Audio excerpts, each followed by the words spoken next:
Hey everyone, Sam here. Let's get started.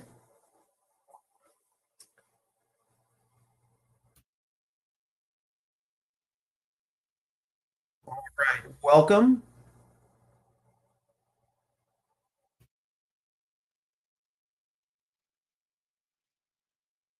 So, perception reality. Focus on what's real, not what you feel.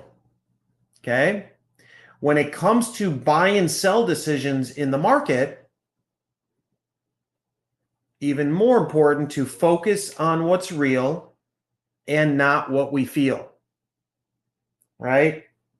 Good news in the market, most people want to buy. Bad news in the market, most people want to sell. Right? Typically, by the time that news is out, the move has already happened, and you end up buying at or near supply or retail prices, selling at or near demand or wholesale prices, and that's the wrong thing to do. So,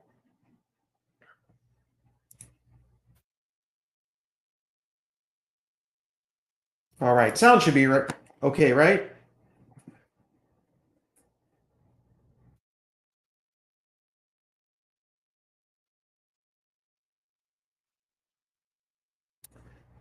All right.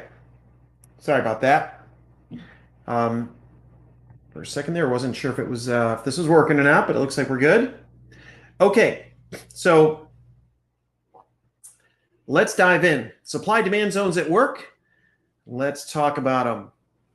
Remember, the Pinnacle Institute is not an investment advisor, and I'm a licensed fund manager, and trading and investing does not come with a guarantee of success. In fact, available research does suggest that active traders lose money. And so take your time, make sure you understand the risk involved in all this, and you're okay with the risk, and you understand what you're doing. Okay.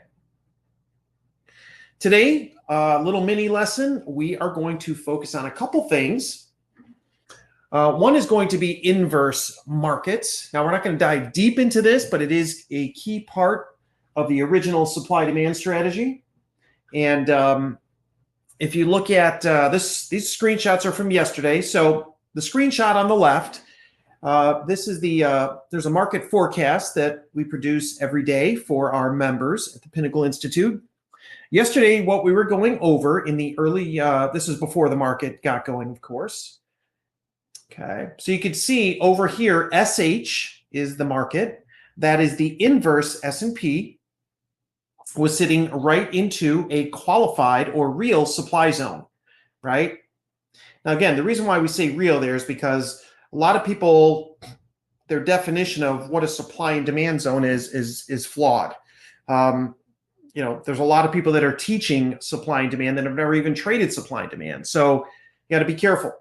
But this is a qualified supply zone up here, and the stock market had not opened yet, but you could see prices had closed the prior day right at or just under the supply zone here, right?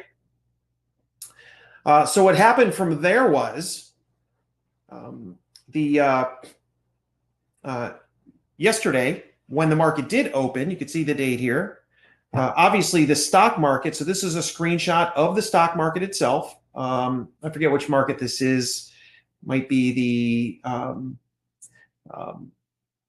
one of the stock markets, Nasdaq, Nikkei, one of those. But anyway, I think it's the Nikkei. Anyway, you can see on the 16th, right, which is and there's a 16th, inverse market into supply, stock markets, all of them, S&P, Nasdaq, Russell, Dow, Nikkei, DAX, all of those, they all rallied strong from that area. So the key there was that we had inverse markets into supply. And you can see in our forecast here, one of the bullets is always inverse markets. And what we said here was inverse markets are near tested supply, which could push stocks higher from that level. And inverse supply means stock market demand. We get the rally. Does that make sense? So incorporating two things is key. inverse markets, but focusing on real supply and demand zones, okay? Because there really weren't a lot of stock markets yesterday that had quality demand zones right at current price. So we leaned on the inverse market, if that makes sense. All right, let's keep going. This is another example like we saw the other day where looking at the NASDAQ today, you can see yesterday when we were planning out where the supply demand zones were in the NASDAQ, we had a supply zone right up here, which is this one. And then we had a demand zone. It's hard to see the line right down here. This is the session right down here. So all that happened today was once the market, so this morning we had a retail sales number and some earnings, but you could see the market opened down right into the demand zone and simply traded higher right up into the supply zone. And the point is that's what markets do. It's supply to demand, demand to supply. Often price spends most of its time right in the middle.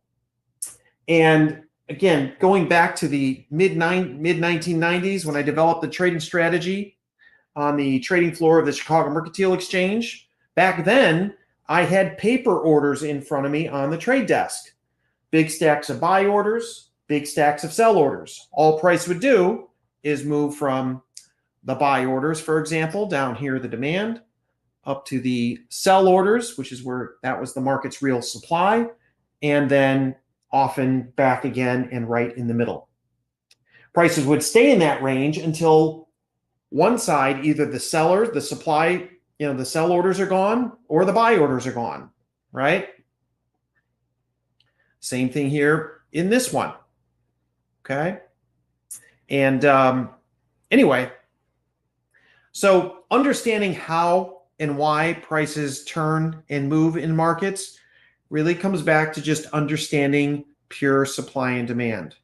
Wanted to share inverse markets and an inverse market example with you from yesterday.